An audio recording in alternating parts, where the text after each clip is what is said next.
Welcome to non communicable diseases. ये जो एनसीटीएस course day 13 में आप सभी का स्वागत करते हुए आज के सेशन को मैं बढ़ाना चाहूंगा आगे। हम इस कोर्स के अंदर में क्या क्या पढ़ रहे थे थोड़ा सा पहले उसके बारे में जान लेते हैं, फिर आज का जो मेन टॉपिक है उसके ऊपर डिस्कस करेंगे, उसके ऊपर नॉलेज लेंगे। तो ये नॉलेज शेयरिंग प्रोग्राम है, ये नॉलेज शेयरिंग ट्रेनिंग है, खासकर डिसीजेस के बारे में, जो पिछले 12-13 दिन से चल रहा है। एनसीडीएस नॉन कम्युनिकेबल डिसीजेस, जो कि लाइफ स्टाइल डिसीज से रिलेट करते हैं। और आज काफ़ी सारे पार्टिसिपेंट जुड़ रहे हैं। और क्योंकि टाइम हो चुका है, मैंने टाइम दिया था 7:30 का, अभी 3 मिनट आगे हो चुके हैं हम लोग। सो सेशन को आगे बढ़ाते हैं क्योंकि ये थोड़ा सा लंबा सेशन होगा, 40 मिनट्स 45 मिनट्स तक चलेगा। सो रेडी है आप लोग सभी? Okay, so let's begin the session. तो इस पूरे सिलेबस में क्या सेशन था हम लोगों का, क्या क्या हमने कवर किया, थोड़ा सा इसके बारे में देख लेते हैं। बॉडी सिस्टम के बारे में हम पढ़ रहे थे। बॉडी सिस्टम में हमने 9 बॉडी सिस्टम को हमने विस्तृत रूप से जाना। उसके अंदर में कौन कौन से बीमारियां होते हैं, कौन कौन से ऑर्गन होते हैं, उसके अंदर की बीमारियां और उससे रिलेटेड ट्रीटमेंट के बारे में, प्रोडक्ट कॉम्बिनेशन, सभी कुछ एक एक करके हमने कवर किया। और फाइनली हमने एंडोक्राइन सिस्टम को कवर किया। और एंडोक्राइन सिस्टम में ही हमने कल कल जो 12वां दिन था, कल हमने थायराइड के बारे में जाना। और आज उसी के से रिलेटेड, जो एंडोक्राइन सिस्टम से रिलेटेड जो यूटेराइन साइंस है, उसके बारे में हम लोग आज चर्चा करने वाले हैं। इन्फ्लेमेटरी डिसीज क्या होता है ये भी हम लोग आगे वाले दिनों में कवर करेंगे। डिसीज और डाइट हम लोग कंटिन्यू उसके साथ ही जा रहे हैं। लाइफ स्टाइल डिसीज, उसका मैनेजमेंट एक साथ, जैसे डायबिटीज हुआ, हाइपरटेंशन हुआ, सभी का हमने, फैटी लिवर हुआ, कवर कर चुके हैं हम लोग।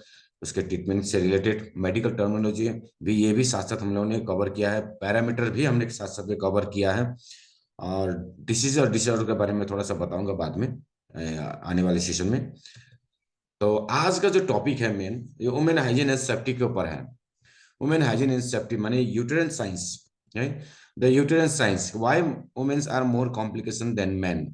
सबसे ज्यादा बीमारियां, कल कल मैंने भी बताया था, थायराइड की बीमारी ना, थायराइड की बीमारियां 90% महिलाओं में होती है, 10% ही पुरुषों में होती है।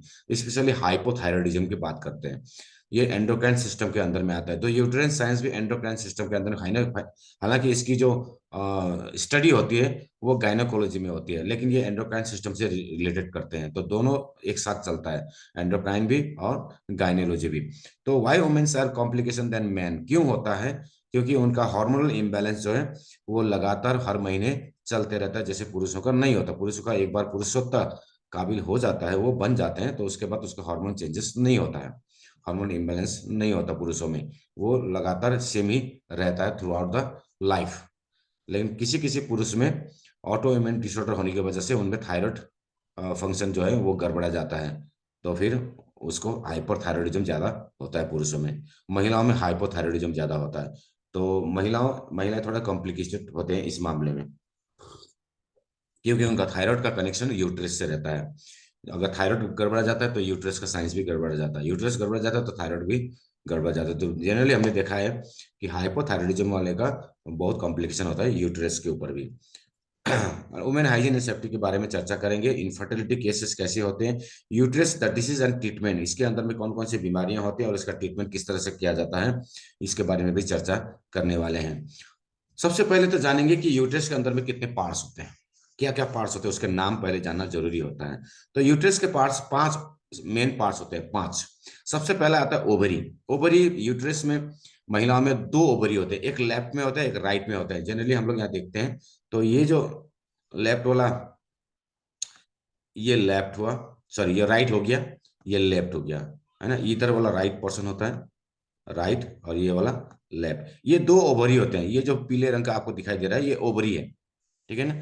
तो ये ओवरी होते हैं 2, और दोनों ओवरी का अलग अलग काम है। ठीक है, जैसे पुरुषों में 2 टेस्टिस होते हैं, उसी तरह से महिलाओं में भी 2 ओवरी होते हैं। टेस्टिस का काम है टेस्टोस्टेरोन हार्मोन यानी स्पर्म बनाना, उसी तरह से ओवरी का काम होता है ओवम बनाना यानी अंडाणु बनाना। तो ओव ये किस तरह से काम करता है, ये अल्टरनेटिवली काम करता है। एक महीना राइट ओवरी से अंडाणु बनेगा तो दूसरे महीना लेफ्ट से बनेगा। तो अल्टरनेटिव महीना चलता है, कभी राइट कभी लेफ्ट, इस तरह से अल्टरनेटिव चलते रहता है। ओवरी का काम है ओवम का प्रोडक्शन करना। इसके बाद आते हैं हम लोग,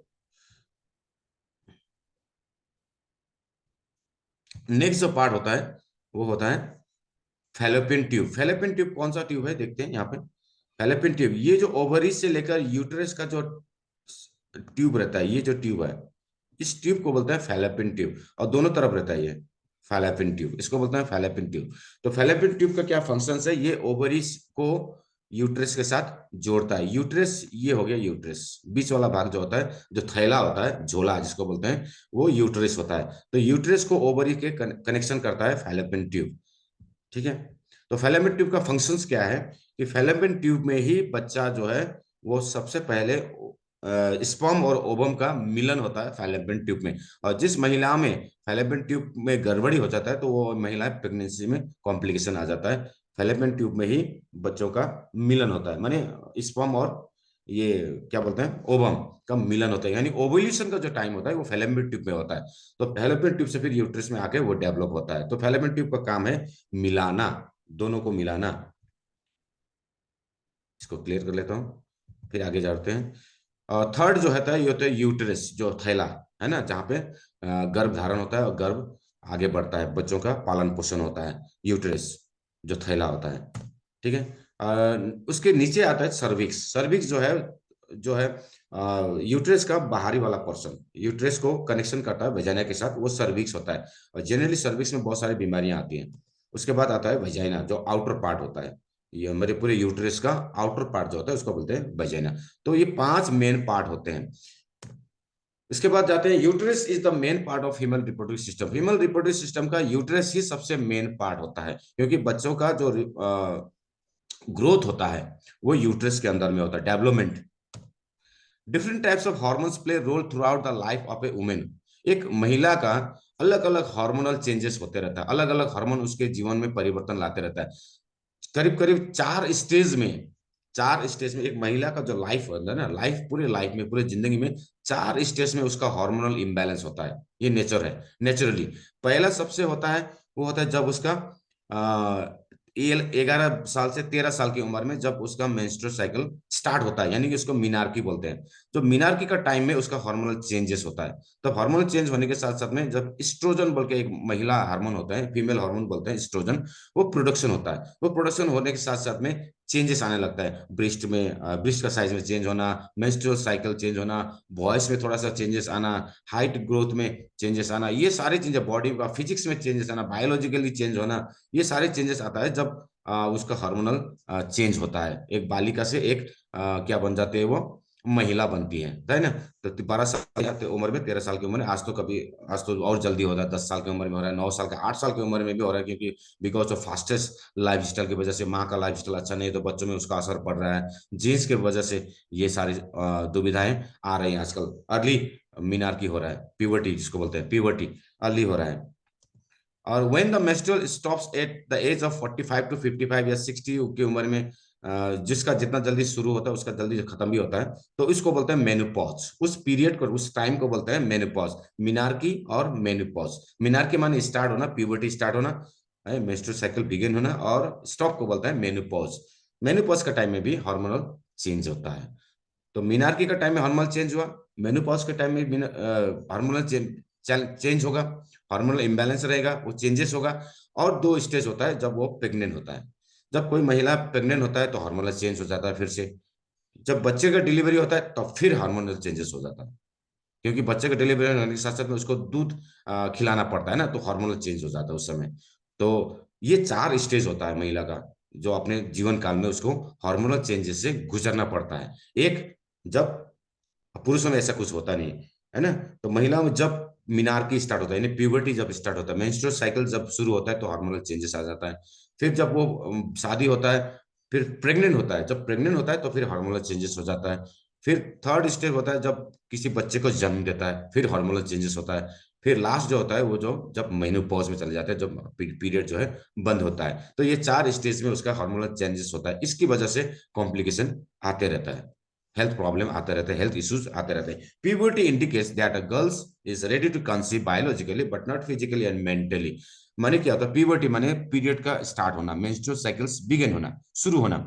तो मेंस्ट्रुअल साइकिल्स बिगिन होने से यह इंडिकेट होता है कि वो अब लड़की जो है गर्भ धारण कर सकती है बायोलॉजिकली, मेडिकली।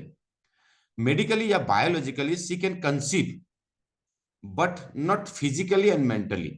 फिजिकली वो अभी स्ट्रांग नहीं है, मेंटली भी स्ट्रांग नहीं है। 12 साल की उम्र में, 11 साल की उम्र में वो गर्भ तो धारण कर सकेगी, क्योंकि जैसे ही पीरियड स्टार्ट होता है वो गर्भ धारण करने के लिए ही स्टार्ट होता है। जिस लड़की का पीरियड ठीक से नहीं होता वो गर्भ धारण नहीं कर सकती। तो पीरियड का स्टार्ट होना यानी कि मेंस्ट्रुअल साइकिल्स का बिगिन होना यह इंडिकेट करता है कि वो अब गर्भ धारण कर सकती है। ठीक है, बायोलॉजिकली, बायोलॉजिकली या मेडिकली कहें, वो she can conceive, but physically तो वो अभी सक्षम नहीं है, और मेंटली भी वो डेवलप नहीं है। तो मेंटली और फिजिकली उसको कंसीव नहीं किया जा सकता। लेकिन पुराने जमाने में जब पीरियड शुरू होता था तब तो शादी कर दिया जाता था, है ना। 12 साल की उम्र में, 13 साल की उम्र में बहुत सारे औरतें जो महिलाएं का शादी हुआ है पुराने जमाने में होता था।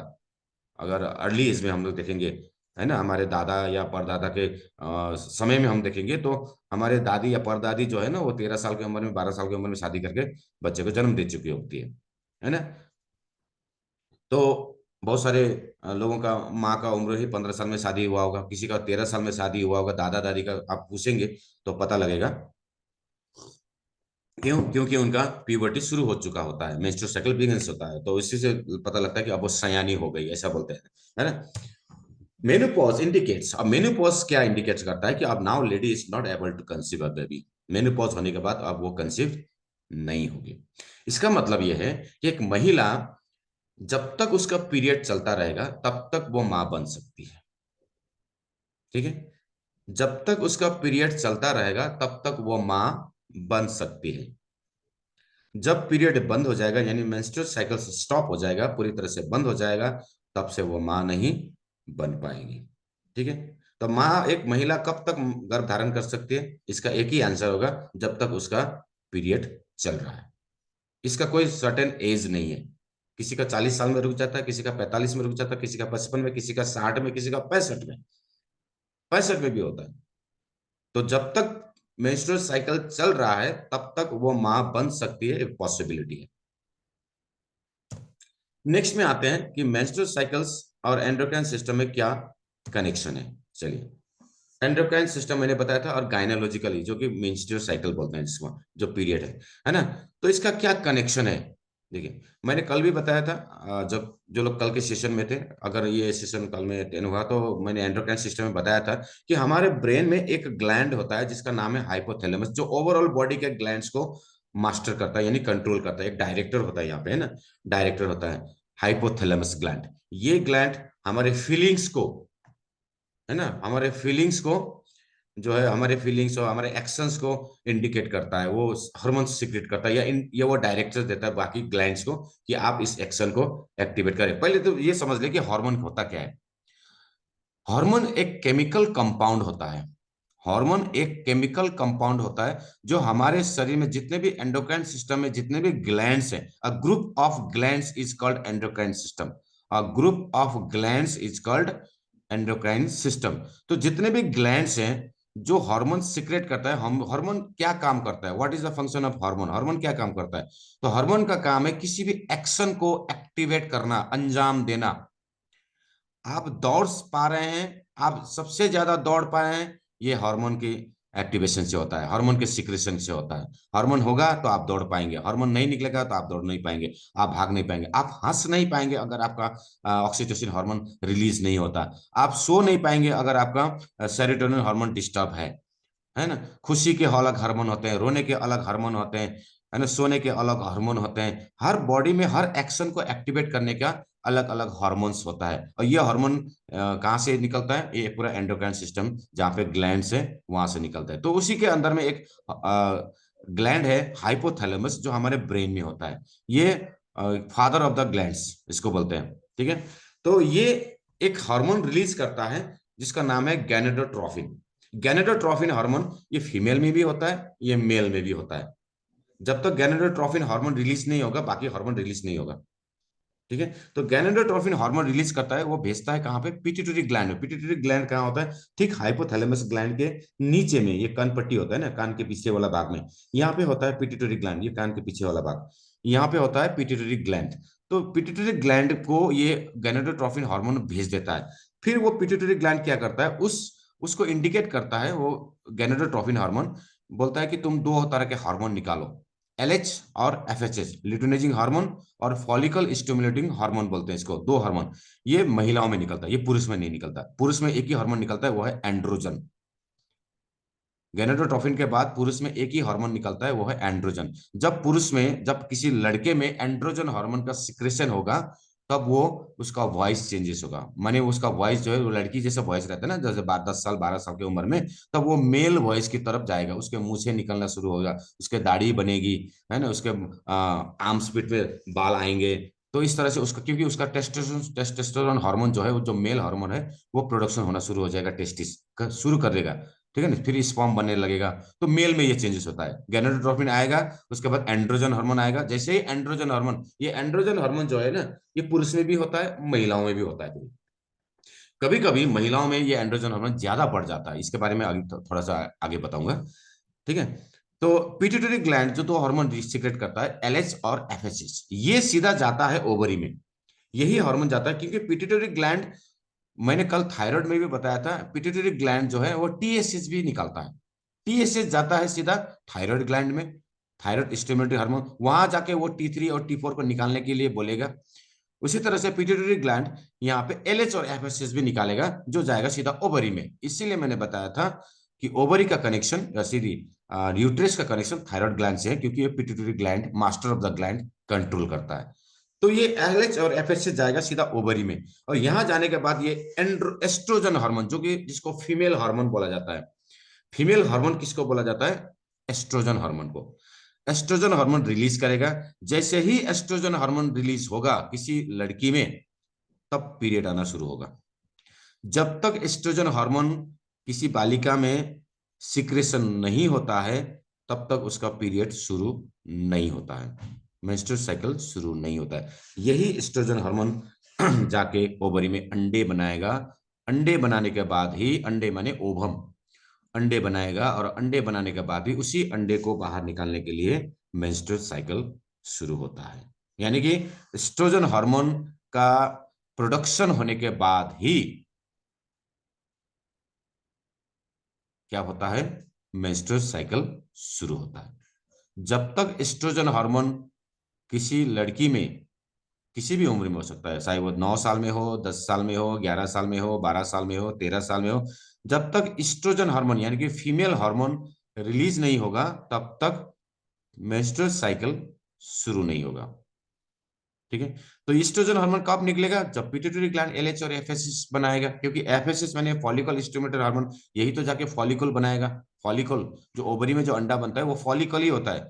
हजारों लाखों फॉलिकल होता है, उसी को डेवलप होकर वो ओवम बनता है। ये दोनों ओवरी में होता है। प्रोजेस्टेरोन हार्मोन और एक हार्मोन होता है, ये चार मेन हार्मोन है, एलएच, एफएसएच, एस्ट्रोजन और प्रोजेस्टेरोन। प्रोजेस्टेरोन हार्मोन क्या करता है, ये प्रेगनेंसी में हेल्प करता है। नंबर एक, स्पर्म को ओवम के साथ मिलाने का काम करता है ये प्रोजेस्टेरोन हार्मोन। नंबर दो, ये करता है यूट्रस में एक लेयर बनाता है, प्रोटेक्टेड लेयर, जहां पे बच्चा का डेवलपमेंट हो सके। ये प्रोजेस्टेरोन हार्मोन करता है, माने पूरा प्रेगनेंसी में हेल्प करता है प्रोजेस्टेरोन हार्मोन। और जिस, जैसे यहाँ लिखा हुआ है, डेवलपमेंट ऑफ जाइगोट, जाइगोट माने वो ओवम, ओवम जब इसके साथ, क्या इसके साथ, स्पर्म के साथ जब मिल जाता है, तब इसको जाइगोट बोलते हैं। ठीक है ना, पहले ये ओवम था, फिर स्पर्म के साथ मिल जाता है, तो अब इसको जाइगोट बोलते हैं। फिर ये जब यूट्रस में आकर डेवलप होने लगता है, तो अब इसको एम्ब्रॉय बोलते हैं, भ्रूण, एम्ब्रॉय।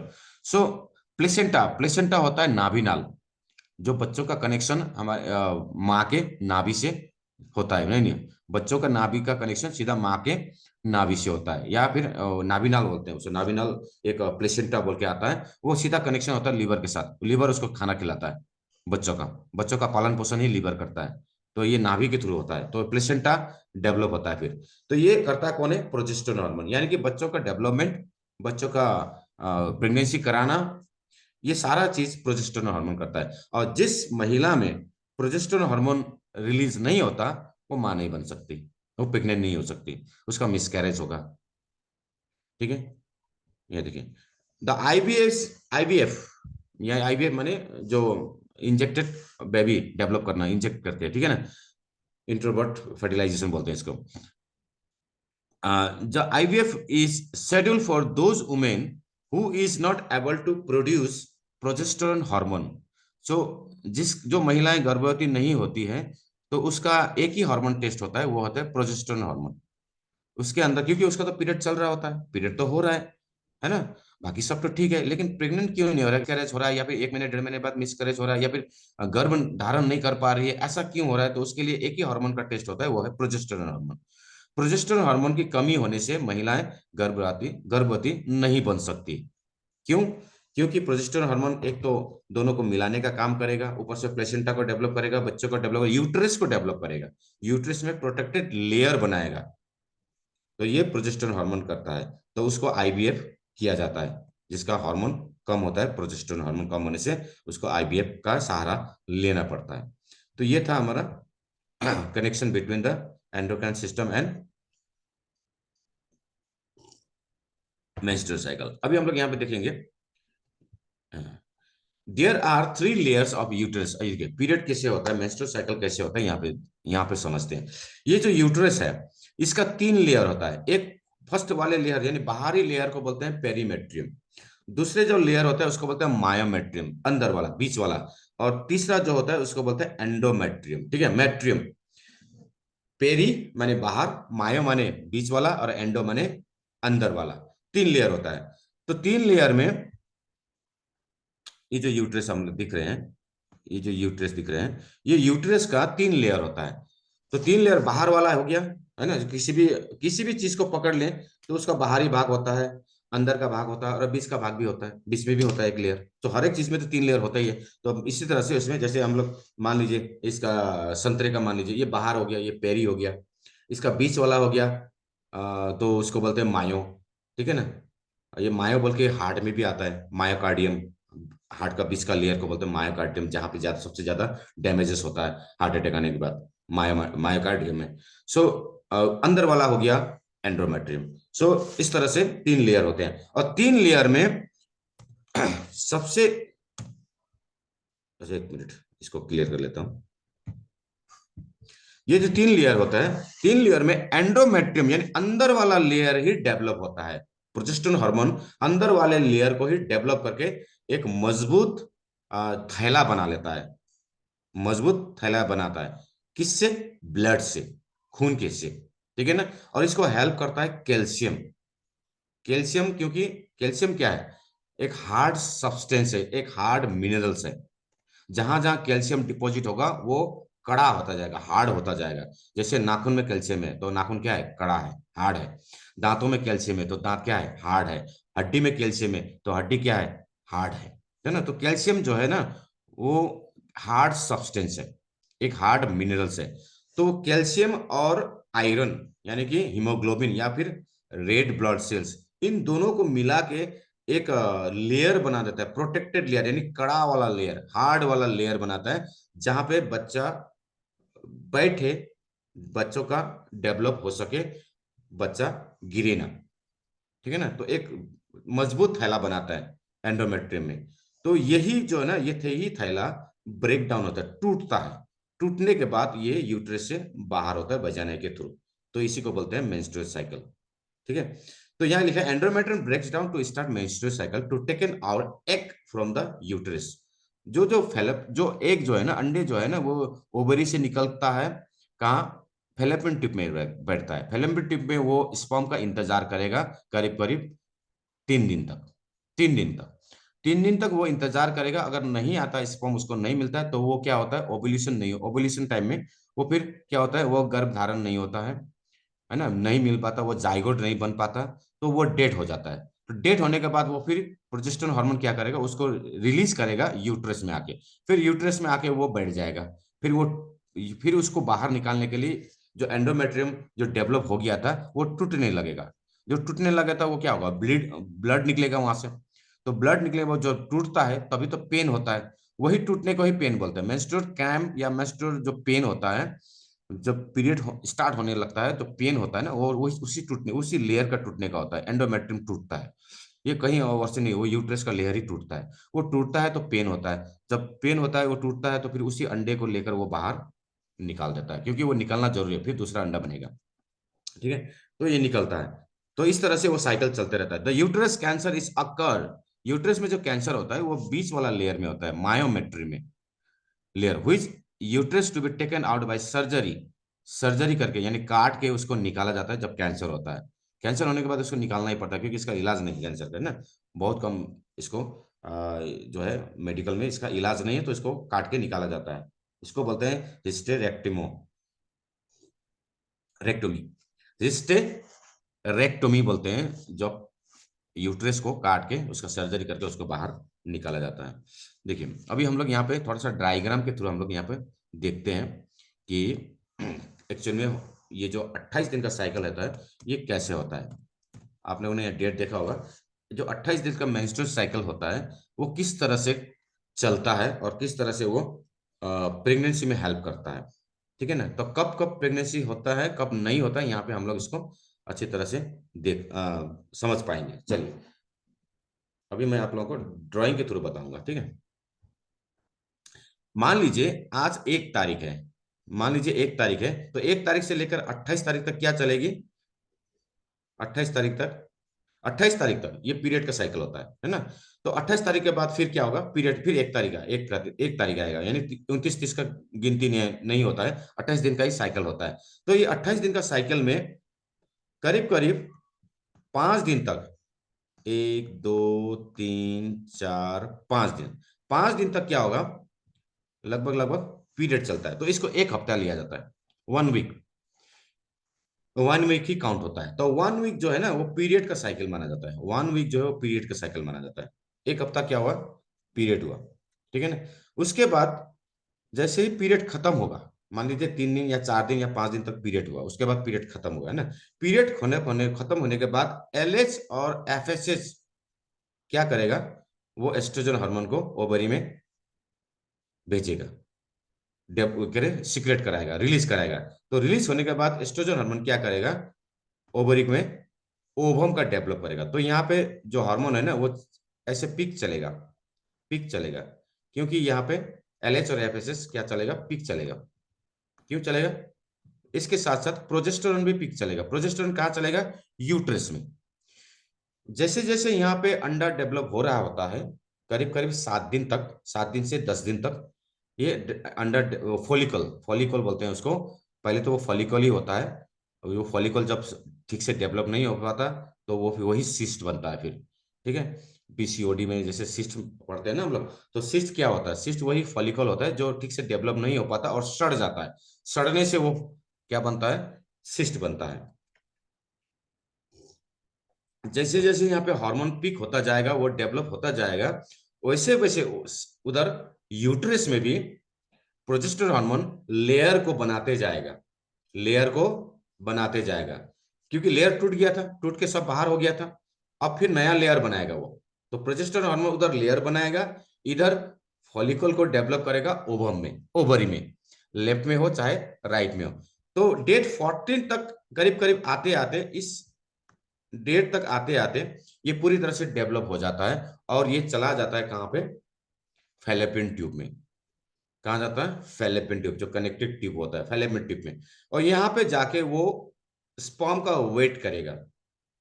अगर उसको 2 3 दिन तक स्पर्म नहीं मिलता है, तो नहीं मिलने से फिर वो डेड हो जाता है, फिर वो डाउन आ जाता है, फिर नीचे की ओर आने लगता है यूट्रस में। ठीक है ना, तो 14 तारीख से लेकर 21 तारीख का समय होता है करीब करीब उसके मरने का समय और निकलने का समय। जैसे ही वो यूट्रस में आ जाता है, तब यूट्रस का लेयर टूटने लगता है, यहां से लेकर यहाँ, इस एरिया में यूट्रस का लेयर टूटने लगता है। इस 21 तारीख से 28 तारीख के अंदर में यूट्रस का लेयर टूटेगा। फिर 28 तारीख के बाद फिर से क्या होगा, फिर 1 तारीख का शुरू होगा, पीरियड शुरू होगा। फिर 28 तारीख के बाद फिर क्या होगा, पीरियड शुरू हो जाएगा। 28 साइकिल खत्म हो गया। इस तरह से चलता है, यानी 1 तारीख से लेकर 5 तारीख तक पीरियड हुआ, उसके बाद फिर अंडा डेवलप होगा ओवरी में, करीब करीब 10 दिन तक। फिर वो डेवलप होने के बाद वो सीधा निकल जाएगा करीब करीब 14-15 दिन, यानी 13, 14, 15 इस तरह का ये डेट में ये निकल जाता है। कहाँ पे? मान लीजिए 4 5 तारीख तक पीरियड हुआ, तो अब 6 तारीख से शुरू हुआ, तो 6 और 10 16, यानी कि 8 10 दिन के बाद ये निकल जाता है। कहाँ पे? फेलोपियन ट्यूब में निकल जाता है, जहाँ पे वो स्पर्म का वेट करता है। फिर वहां पे स्पर्म का वेट करने के बाद वो 2 3 दिन तक वेट करेगा। अगर स्पर्म नहीं मिलता है तो फिर वो डेड हो जाता है, मर जाता है। फिर उसको प्रोजेस्टेरोन हार्मोन उसको बाहर निकलते हैं वहां से। ये फेलोपियन ट्यूब से निकलता है, निकलने के बाद कहाँ आएगा ये? यूट्रस में गिरेगा। यूट्रस में गिरने के बाद फिर ये टूटने लगा, यूट्रस का लेयर इसको निकालने के लिए टूटने लगेगा। तो टूटने का समय होता है 21 तारीख से 28 तारीख के बीच में। जब ये टूटता है तो टूट के फिर ये बाहर हो जाता है, फिर पीरियड शुरू हो जाता है। फिर 1 तारीख से 5 तारीख तक पीरियड शुरू होता है। तो इस तरह से ये साइकिल चलता रहता है। तो नॉर्मली बताया जाता है कि अगर किसी का 21 दिन तक पीरियड होता है, 21 दिन के अंदर में, सॉरी 21 दिन के बाद और 35 दिन से पहले अगर होता है ये, तो ये नॉर्मल है। किसी का 28 में होता है, किसी 37 में होता है, किसी का 32 होता है, किसी का 27 भी होता है, किसी का 26 भी होता है, तब भी ये नॉर्मल माना जाता है।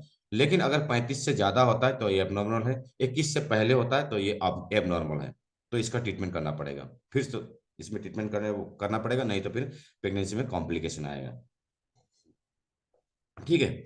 तो अभी जो है था ना, यहाँ पे डेट 14 ये मिडिल पॉइंट है। डेट 14 जो है मिडिल पॉइंट है। तो मैक्सिमम जो प्रेगनेंसी का जो टाइमिंग होता है, जो डेट होता है, वो 14th डे होता है।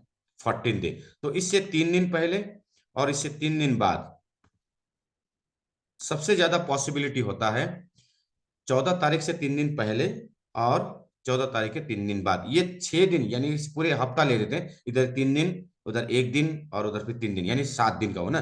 तो पूरे 7 दिन का जो पीरियड रहता है, ये प्रेगनेंसी के लिए सबसे पॉसिबिलिटी वाला पीरियड होता है। 21 दिन के बाद पीरियड, सॉरी, क्योंकि पीरियड की तैयारी होती है, तो यहाँ पे प्रेगनेंसी पॉसिबिलिटी नहीं के बराबर होता है। उसी तरह से पहला हफ्ता जब पीरियड हो रहा होता है, तो उस समय भी प्रेगनेंसी पॉसिबिलिटी नहीं होता, क्योंकि अभी तो वो गंदगी को बाहर निकाल रहा है, जो मरे हुए ओवम को बाहर निकाल रहा है। तो इस समय प्रेगनेंसी 99% पॉसिबल नहीं है। ये मेडिकल साइंस बताता है। सबसे जो मेन पॉसिबिलिटी होता है, जो भी कपल होंगे, जो भी शादीशुदा होंगे, जो बच्चे की तैयारी कर रहे होंगे, प्लानिंग कर रहे होते, फैमिली प्लानिंग कर रहे होते, तो उनके लिए सबसे सुटेबल टाइम होता है डेट 14 से 3 दिन पहले, डेट 14 के बाद 3 दिन, 3 दिन बाद। ये 7 दिन, ये पूरा एक हफ्ता जो है, वो प्रेगनेंसी के लिए सबसे सुटेबल डेज होता है। तो इस समय ही कभी कभी ये दिन मिसिंग हो जाता है, और इस 7 दिन के अंदर में भी एक ही दिन प्रेगनेंसी होगा। ठीक है, एक ही दिन। वो एक दिन अगर मिस्ड आउट हो गया तो पूरा महीना पॉसिबिलिटी नहीं होगी, फिर अगले महीने उसको कह रहे चांस लेना पड़ता है। तो इस तरह से कभी कभी जो है प्रेगनेंसी में डिले हो जाता है किसी किसी कपल का। क्यों? क्योंकि वो एक दिन मिस्ड आउट हो जाता है। पूरे 28 दिन में एक ही दिन प्रेगनेंसी होता है। अब कौन दिन होगा वो नहीं बता सकता एग्जैक्टली exactly, क्योंकि लास्ट जो पीरियड कितना तारीख को होने वाला है उससे डेट 14 माइनस होता है। ये जो 28 तारीख बताया ना, इससे 14 दिन माइनस होता है। मान लीजिए 27 तारीख को हो गया, आने वाला 27 तारीख को हो गया, तो फिर उससे 14 माइनस करने से 13वां तारीख को होगा, 13 को होगा। अगर 26, अब आने वाला जो टाइम है वो कितना तारीख को होगा, ये इसका एग्जैक्टली क्या होता है, किसी को पता नहीं होता। ना कि लेडीज को पता हो, ना जेंट्स को, किसी को भी पता नहीं होता। ना हस्बैंड को पता होता है, ना वाइफ को पता होता है। एग्जैक्ट डेट पता नहीं होता कि कब नेक्स्ट जो है कितने तारीख को होगा। तो उससे डेट 14 - 14 करना पड़ता है। इसीलिए एग्जैक्ट डे पता नहीं होता है। इसकी वजह से 7 दिन इसमें पॉसिबिलिटी को लिया जाता है। ठीक है, 7 दिन पॉसिबिलिटी को लिया जाता है। अगर मान लीजिए नेक्स्ट 35 दिन में हुआ, तो 35 से 14 माइनस करेंगे तो कितना हो जाएगा? वो तो 22, सॉरी 21, 22, 21 तारीख को हो जाएगा। तो यहां चला जाता है उसका पॉसिबिलिटी, है ना। तो नेक्स्ट जो पीरियड आने वाला है वो कब आने वाला है, इसका एग्जैक्ट डेट पता नहीं होता है, जिसकी वजह से पूरा 7 दिन को कवर किया जाता है। तो वो 7 दिन में से भी एक दिन ही प्रेग्नेंट होगा, और एक दिन के अंदर में भी 12 घंटा ही समय रहता है ओवम का लाइफ स्पेन। जो है, जब ओवम रिलीज होकर फैलोपियन ट्यूब में आता है, तो 12 घंटे का समय ही रहता है। 12 घंटे के अंदर में ही वो स्पर्म को क्या करेगा, अपने अंदर में लेगा। अगर नहीं ले सका तो फिर वो डेड हो जाएगा। अगर डेट हो गया तो फिर वो पूरा महीना प्रेग्नेंट नहीं हो पाएगी। इस तरह से कभी कभी जो है किसी किसी कपल का डिले हो जाता है, वो एक दिन, वो 12 घंटा मिस्ड आउट होने से। तो जब हम काउंसलिंग करेंगे किसी फैमिली प्लानिंग के बारे में, किसी महिला पुरुष किसी कपल को लेके, तो इस तरह से उनका सारा डिटेल्स हमें जानना होता है। ठीक है ना, हस्बैंड साथ में है या नहीं है, पीरियड का मेनली क्या कनेक्शन है, 28 दिन का है या 27 दिन का है या 33 दिन का है या 35 दिन का है या 26 दिन का है, ये पूरा जानना पड़ता है। तब जाके उसको हम सही डेट बता सकते हैं कि ये ओव्यूलेशन का डेट। ओव्यूलेशन का डेट आपने देखा होगा एनिमल्स में, एनिमल्स में है ना, जैसे गाय, गाय का साल में एक बार होता है ओव्यूलेशन, है ना।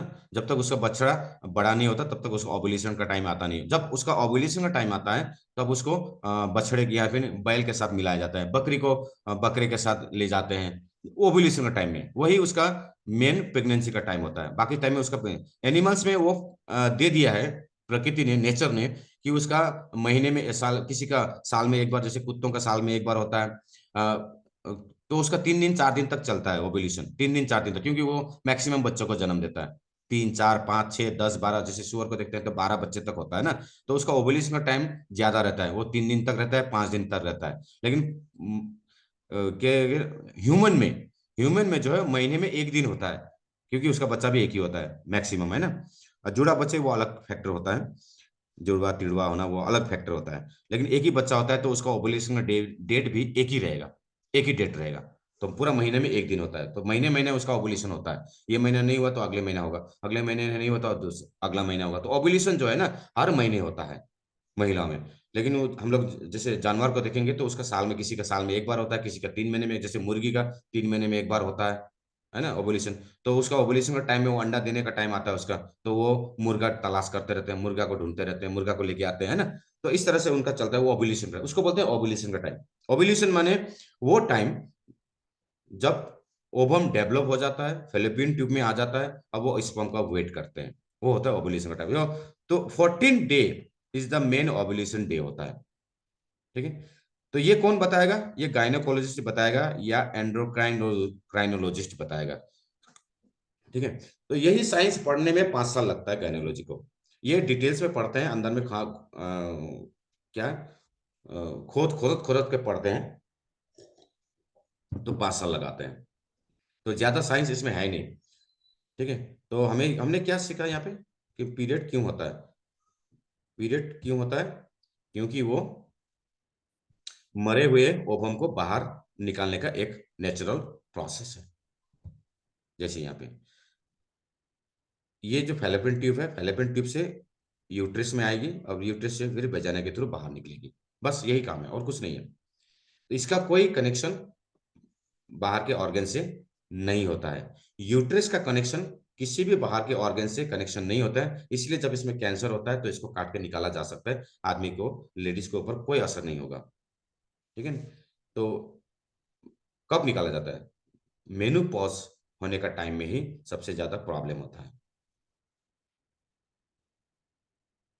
Disease and uterus and ovaries और फैलोपियन ट्यूब में क्या क्या बीमारियां होती हैं, देखिए। सिस्ट हो सकता है। सिस्ट क्या है, वो फॉलिकल जो ओवम बन सकता था, ओवम बन सकता था। एक बात मैं और बता दूं, जब तक बच्चा गर्भ के अंदर में है वो एम्ब्रॉय है, भ्रूण है, उसको बच्चा नहीं बोलते। मेडिकल साइंस में उसको बच्चा नहीं बोला जाता, उसको हम बेबी नहीं बोल सकते, उसको हम चिल्ड्रन या चाइल्ड या ऐसे नाम से नहीं बोल सकते, उसको एम्ब्रॉय बोलते हैं, भ्रूण है वो, है ना, भ्रूण। जब वो बच्चा जन्म लेगा तब जाके वो बच्चा है, तब उसको हम बेबी बोलते हैं। ठीक है ना। तो सिस्ट क्या है, सिस्ट जो है, जो अंडर डेवलप्ड ओवम, ओवम माने अंडाणु, ओवम का हिंदी में माने होता है अंडाणु, स्पर्म का शुक्राणु होता है हिंदी में। शुक्राणु और अंडाणु मिलके ही जाइगोट बनाते हैं, और वो जाइगोट जब डेवलप होता है उसको एम्ब्रॉय बोलते हैं, भ्रूण। तो भ्रूण की हत्या बोल के हम लोग सुनते हैं ना, भ्रूण की हत्या कर दी, वो माने किसी ने ये कर दिया, क्या बोल दिया, एबॉर्शन कर दिया, तो उसको बोलते हैं भ्रूण की हत्या, एबॉर्शन करना यानी भ्रूण की हत्या करना। तो सिस्ट क्या है, सिस्ट है जो ओवरी में, एक राइट और लेफ्ट होता है, दोनों होता है। तो दोनों में से कोई भी इमेच्योर हो सकता, कहीं पर भी इमेच्योर हो सकता है। लेफ्ट अल्टरनेटिवली डेवलप करता है। तो उसके अंदर में जो फॉलिकल्स रहते हैं, हजारों फॉलिकल्स रहते हैं, उसी में से एक फॉलिकल डेवलप होता है जो ओवम बनता है ना, ओवम। तो वो ओवम अगर अच्छी तरह से डेवलप ना हो पाया किसी कारणवश, हार्मोन इम्बैलेंस के कारण, एक्चुअली में हार्मोन इम्बैलेंस के कारण अगर वो अच्छी तरह से डेवलप ना हो पाया समय के अंदर, with in the 7 days 8 days के अंदर में वो डेवलप ना हो पाया, तो वो सड़ने लगेगा, सड़ेगा। क्या हो जाएगा? सड़ जाएगा। तो सड़ने से वो सिस्ट बनता है। सिस्ट का हम लोग बोलते हैं पानी फूका, ठीक है ना, पानी जैसा एक बबल्स, पानी का एक बबल, ठीक है। तो वो सिस्ट बनता है। तो ऐसे बहुत सारे सिस्ट बनते हैं, ठीक है। फाइब्रोइड्स, फाइब्रोइड्स क्या होता है? यूट्रस में, यूट्रस का जो लेयर होता है, और बाहर वाला लेयर यानी क्या होता है वो? पेरीमेट्रियम। अंदर वाला, बीच वाला होता है मेरीमेट करे मायोमेट्रियम। सो ये मायोमेट्रियम में जब हम कैंसर की बात करते हैं, तो फाइब्रोइड्स भी एक कैंसर जैसा ही एक गांठ होती है, लेकिन ये कैंसर नहीं होता। सभी फाइब्रोइड्स कैंसर्स नहीं होते, ट्यूमर कैंसर होता है, ठीक है ना। फाइब्रोइड्स कैंसर नहीं होता, ट्यूमर्स कैंसर होते हैं। ट्यूमर ही कैंसर में डेवलप होता है। तो फाइब्रोइड्स एक गांठ होता है, मसल्स का एक गांठ होता है, गांठ ही होता है ये भी बहुत सारे गांठें होती हैं कभी कभी, ये भी हार्मोन इम्बैलेंस के कारण होता है। बहुत सारे गांठें होते हैं, तो ये गांठों की वजह से भी प्रेगनेंसी में कॉम्प्लिकेशन आता है। तो ये कभी कभी इसको भी निकाल, इस गांठ की वजह से भी ऑपरेशन करके निकालना पड़ता है गांठों को। हार्मोन कम होना, इरेगुलर पीरियड होना, ये भी एक कॉम्प्लिकेशन आता है। कैल्शियम डिफिशियंसी, अगर कैल्शियम की डिफिशियंसी हो तो मिसकैरेज होने का चांसेस ज्यादा होता है। बॉडी में अगर कैल्शियम की डिफिशियंसी हो किसी महिला में, तो मिसकैरेज होता है। क्यों? क्योंकि कैल्शियम ही तो उसको कड़ापन देगा, उसको थैला को मजबूत बनाएगा। अगर थैला मजबूत नहीं होगा, तो वो वहां पर डेवलप नहीं हो पाएगा, वो भ्रूण जो है ना वो डेवलप नहीं हो पाएगा। तो वो फिर बाहर फेंक देगा, बाहर निकाल देगा, मर जाएगा, वो बाहर निकाल देगा। तो कैल्शियम की डिफिशियंसी भी नहीं होनी चाहिए फीमेल में। विटामिन की डिफिशियंसी नहीं होनी चाहिए। शरीर में डिफिशियंसी होगी विटामिन की, तो उसको पोषण तत्व नहीं मिलेगी, तो इससे अच्छा वो ठीक से बच्चा को डेवलप नहीं कर पाएगा। शरीर में कमजोरी होगी, अगर आयरन की डिफिशियंसी होगी, तो भी बच्चे को डेवलप करने में काफी तकलीफ होता है। ये है प्रेगनेंसी का कॉम्प्लिकेशन। टाइमिंग, ओव्यूलेशन का टाइमिंग मिस हो जाता है, तो भी प्रेगनेंसी में कॉम्प्लिकेशन आएगा। तो कॉम्प्लिकेशन क्यों आएगा? अगर यूट्रस में, ओवरीज में, फैलोपियन ट्यूब में कोई डिस्टर्बेंस है। किसी किसी का फैलोपियन ट्यूब में बच्चा फंस जाता है, मर जाता है वहीं पे, फिर उसको सर्जरी करके निकालना पड़ता है। क्योंकि फैलोपियन ट्यूब में जब जाइगोट होता है, माने मिल जाता है, स्पर्म और ओवम मिल जाता है ना, तो सबसे पहले फैलोपियन ट्यूब में ही बच्चा डेवलप होता है।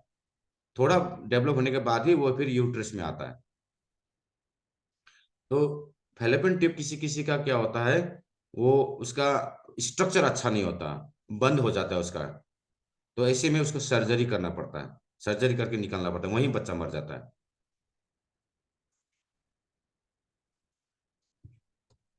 ये देखिए डिसीजेस के बारे में हमने अभी बताया, PCOS, PCOD, infertility, virginities, cervical cancer, fibroids, ovarian cancer, ovary में भी कैंसर होता है, यूट्रस में भी कैंसर होता है, पेल्विक पेन, है ना, वाइट डिस्चार्ज, ये सारे डिसीज होते हैं। Irregular period, struggling to conceive, pimples, pimples आना, लड़कियों में पिंपल्स निकलना पीसीओडी का संकेत है।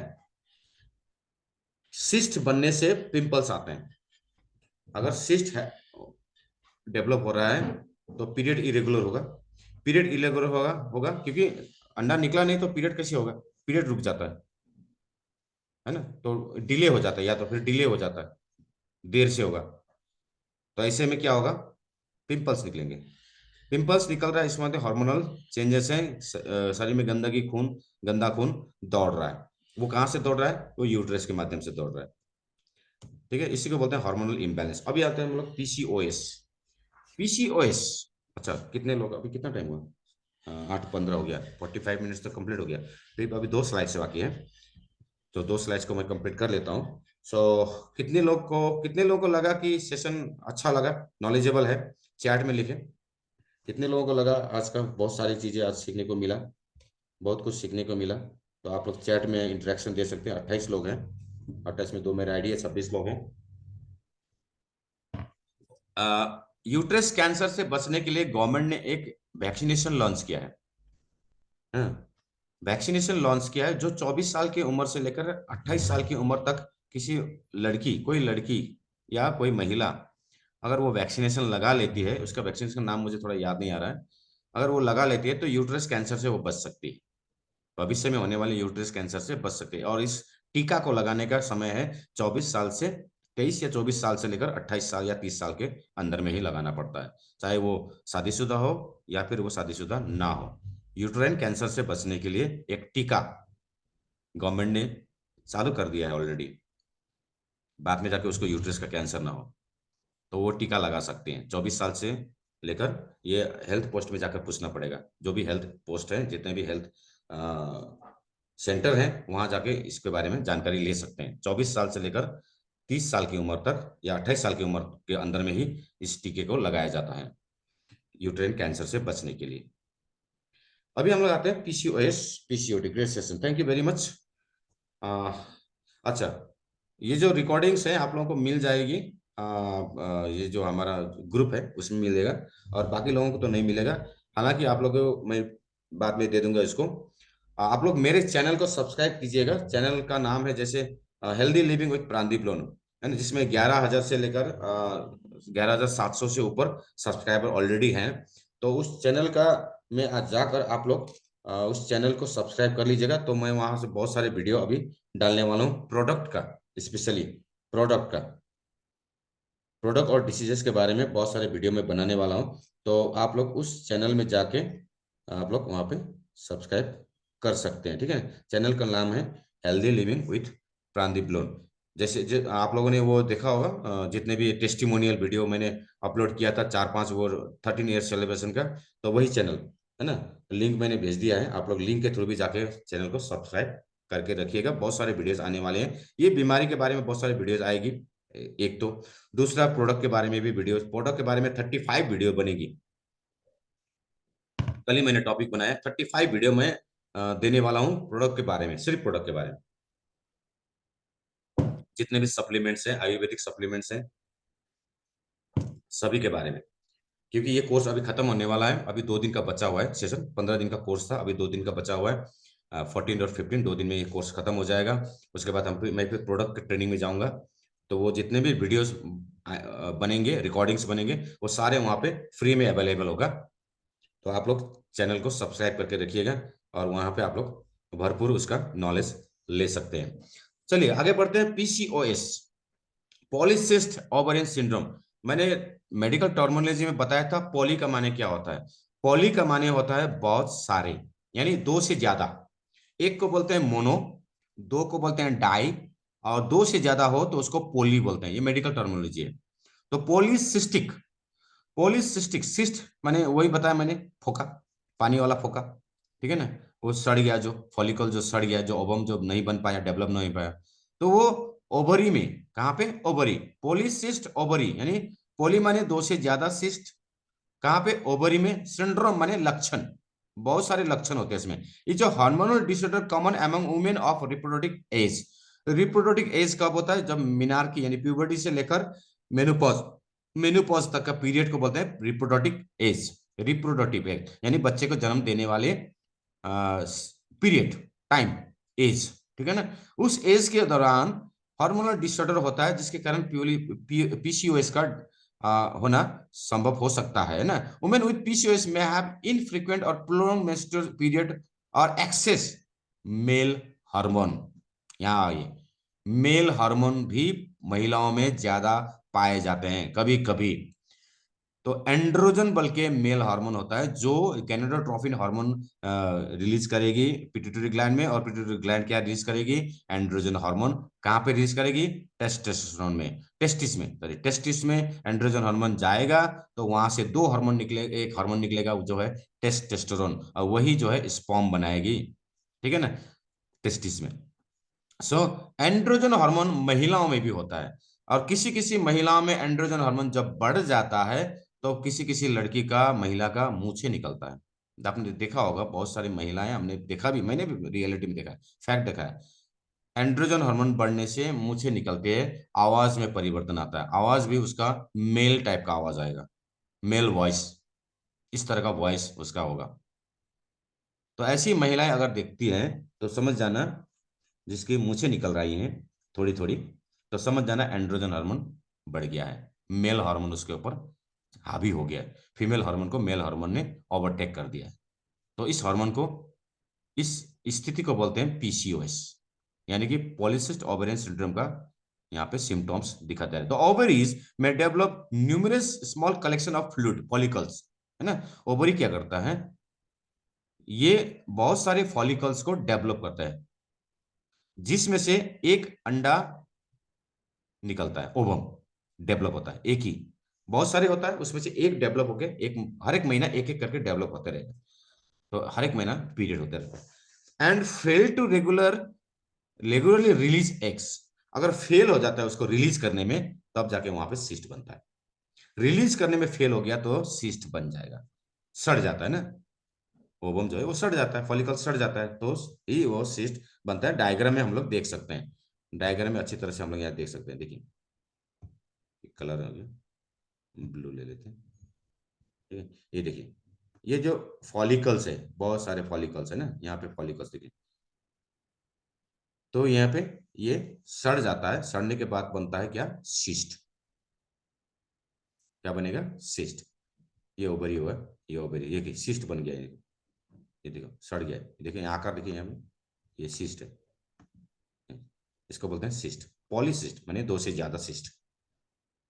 सिंड्रोम में बहुत सारे लक्षण होते हैं, पीरियड इरेगुलर होता है, या फिर एक्सेस होता है, ज्यादा ब्लीडिंग होता है, या डिले होता है, या जल्दी जल्दी होता है, ये सिम्टम हुआ। दूसरा सिम्टम्स होता है एंड्रोजन हार्मोन बढ़ गया है, मुझे निकल रहा है, वॉइस चेंज हो रहा है ना, रिलीज करने में तकलीफ हो रहा है इसको।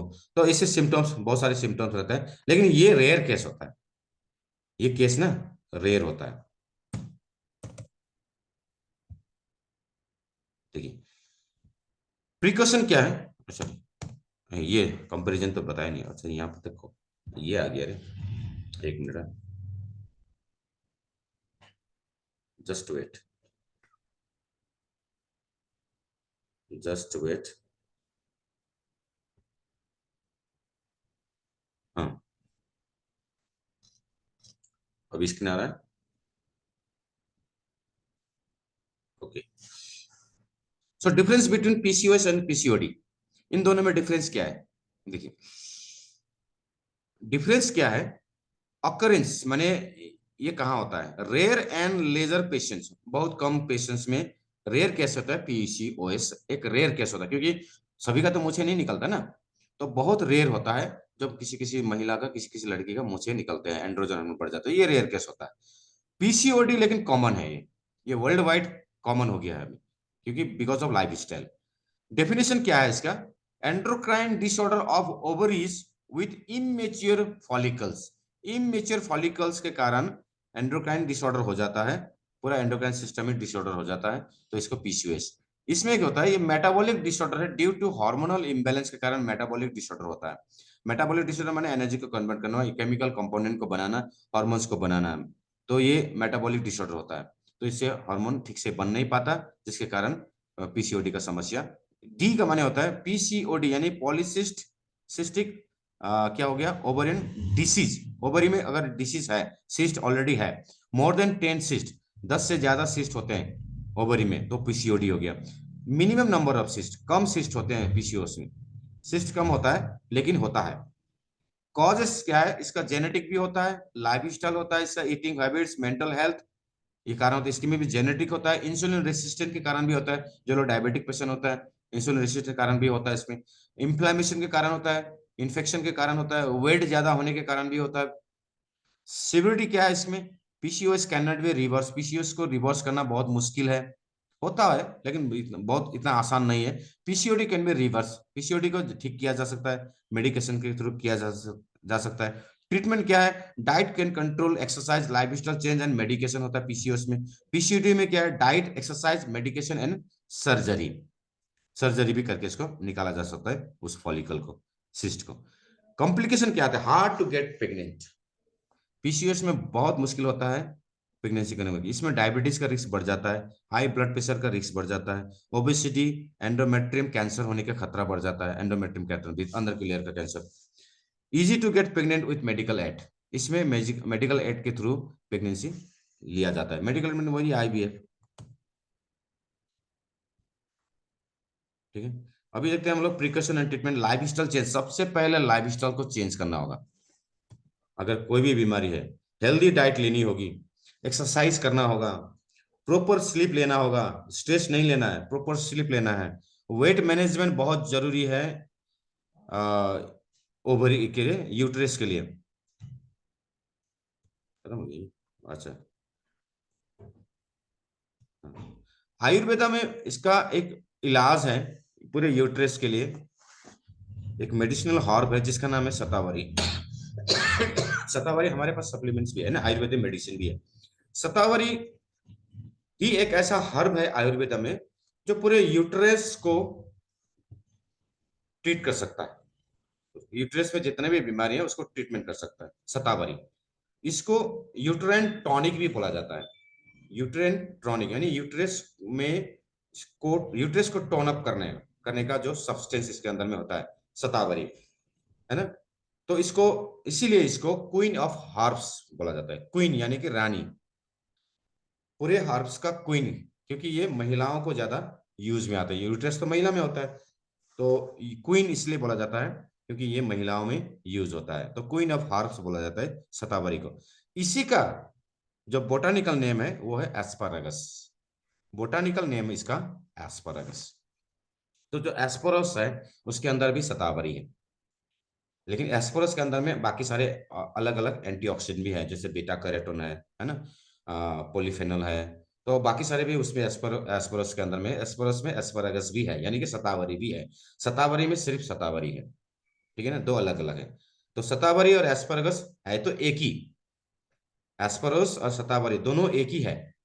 लेकिन एस्परस में शतावरी के साथ साथ बाकी एंटीऑक्सीडेंट भी मिलाया गया है, लेकिन शतावरी में सिर्फ शतावरी है, सिर्फ एस्परस, एस्परागस। तो इसका बोटानिकल नेम है एस्परागस। तो हम यहाँ पे कौन कौन से सप्लीमेंट्स रिकमेंड कर सकते हैं? एस्परस हो गया, टोटल एंटीऑक्सीडेंट, पेनेक्स भी इसमें इंपॉर्टेंट रोल प्ले करता है, क्योंकि ये भी हार्मोन, ब्लड सर्कुलेशन में इंप्रूव करेगा। और हार्मोनल, क्योंकि ब्लड सर्कुलेशन होगा तभी तो हार्मोनल चेंजेस भी जल्दी से रिकवर कर पाएगा, हार्मोनल बैलेंस कर पाएगा। व्हीट ग्रास जो आयरन डिफिशिएंसी हुआ है उसके लिए। ब्राह्मी सबसे बड़ा रोल प्ले करती है हार्मोनल बैलेंस में, क्योंकि ये मेंटल स्ट्रेस को कम करने का काम करेगी। मेंटल स्ट्रेस, क्योंकि मेंटल स्ट्रेस के लिए ही तो ब्राह्मी चाहिए।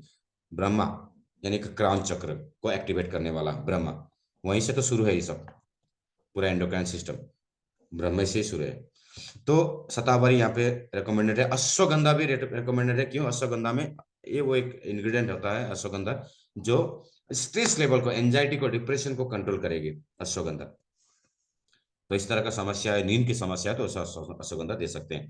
प्रीमियम जूस तो क्लींजिंग का काम करेगी, बूस्ट करेगी। मोरिंडा प्रीमियम जूस जो टॉनिक टोन अप भी करेगी और क्लींजिंग का काम भी करेगी, यानी डाइजेस्टिव इश्यू भी रहेगा तो उसके लिए ठीक रहेगा। शिलाजीत हार्मोनल बैलेंस के लिए, शिलाजीत और कैल्शियम, कैल्शियम जो है वो गर्भवती महिला भी खा सकती है, यूट्रस को मजबूत बनाएगी। एस्परोस जो ये क्या है, सप्लीमेंट जो है, ये भी कैल्शियम जनरेट करती है, कैल्शियम के उत्पादन में बढ़ाती है यूट्रस में।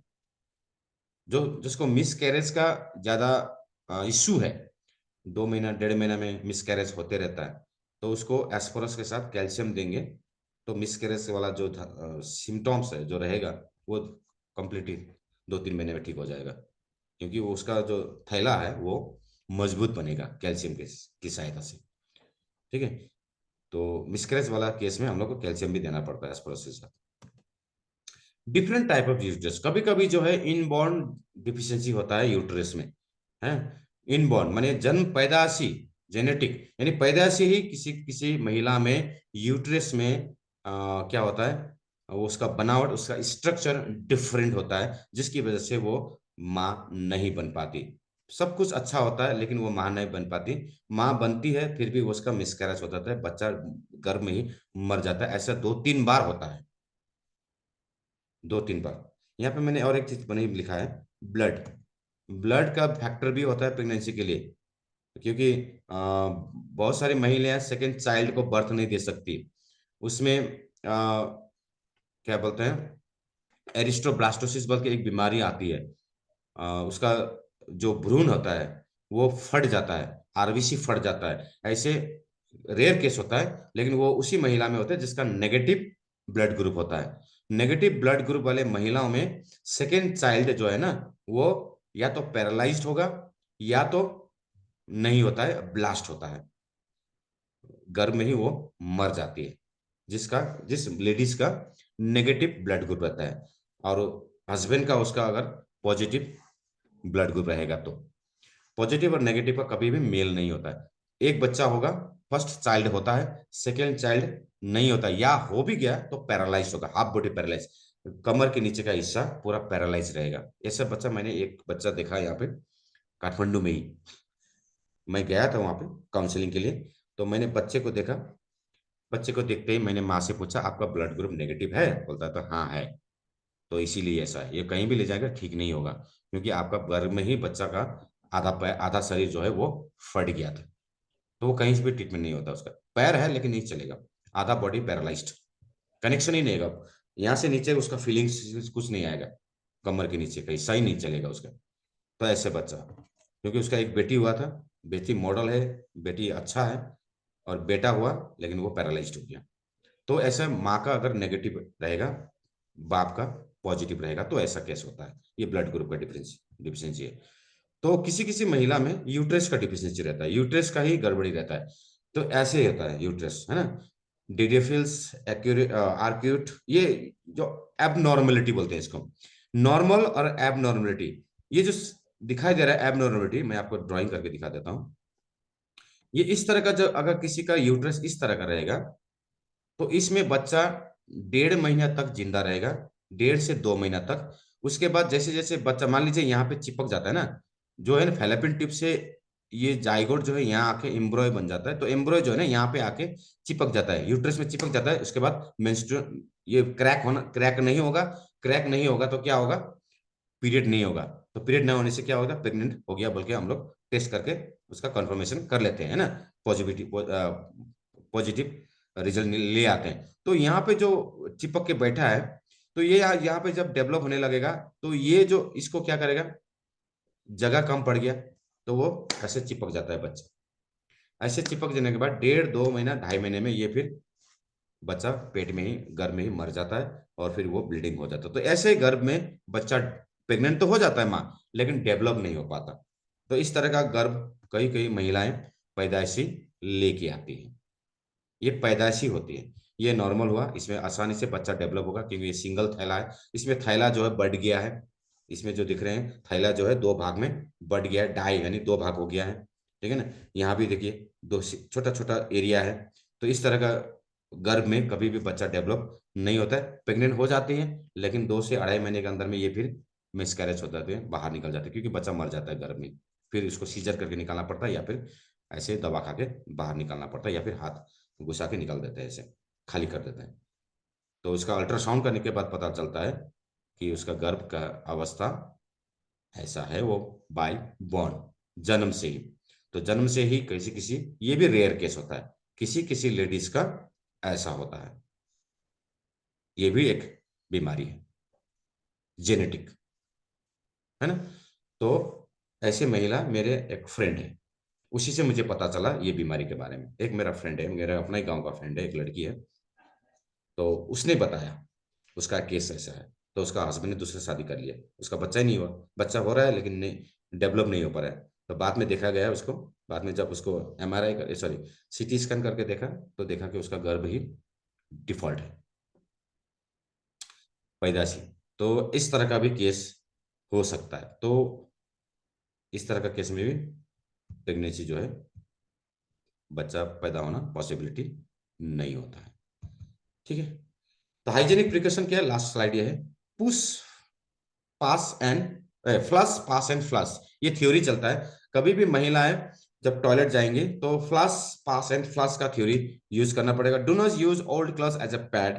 पैड को कभी भी, जो है ना, पुराने कपड़े को पैड की का इस्तेमाल नहीं करें, क्योंकि उसमें कीटाणु होते हैं, वो फिर ज्यादा इन्फेक्शन पैदा कर देते हैं। तो इन्फेक्शन से ही डिस्चार्ज होता है, वाइट डिस्चार्ज जो होता है ना, वो इन्फेक्शन की वजह से होता है। इचिंग होना, वाइट डिस्चार्ज होना, ये इन्फेक्शन का साइन है। कुछ इन्फेक्शन, कुछ बैक्टीरिया घुस गया है, वो इन्फेक्शन कर रहा है, जिसको बैक्टीरिया को निकालने के लिए, बाहर निकालने के लिए बॉडी ने अपना डिफेंस मैकेनिज्म को एक्टिवेट किया है, वो है व्हाइट डिस्चार्ज। तो व्हाइट डिस्चार्ज जिसका हो रहा है, समझ जाइए क्या होगा, इन्फेक्शन, यूट्रिस में infection. Use feminine wash during MCs, ये एक वॉश आता है, एक धोने का एक, जैसे हैंड वॉश होते हैं उसी तरह फेमिनिन वॉश भी होता है।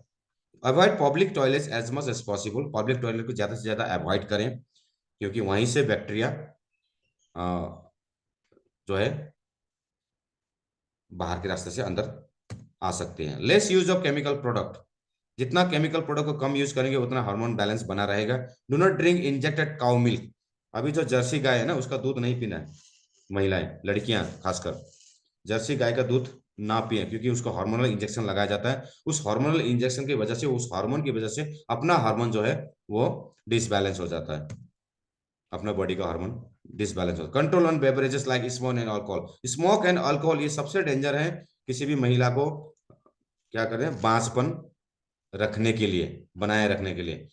एक लड़की, एक औरत मिली थी मुझे, वो 5 साल से प्रेग्नेंट नहीं थी। मैंने डायरेक्ट पूछा, आप स्मोक करती है? बोलते हैं हाँ करती है। यही कारण है आपका। कब से करती है? मैंने, शादी से पहले से। यही कारण है प्रेग्नेंट ना होने का, मैंने डायरेक्ट बता दिया। तो स्मोक एक कॉज है, अल्कोहल एक कॉज है, जिसकी वजह से महिलाएं बाद में जाके कॉम्प्लिकेशन क्रिएट करेगी खुद के ऊपर। तो इसको भी, जब तक शादी ना हो, जब तक बच्चे ना हो, तब तक इसको अवॉइड ही रखें तो अच्छा रहे, बाद में कॉम्प्लिकेशन आ सकता है। ठीक है, so thank you very much. Day 13 खत्म हो गया। डे 14 में हम लोग कल मेडिकल टर्मिनोलॉजी के बारे में और मेडिकल फैक्ट्स के बारे में पढ़ने वाले हैं। तो कल का सेशन भी आप लोग जरूर रहिएगा। और थैंक यू वेरी मच। आज का सेशन यही एंड करते हैं।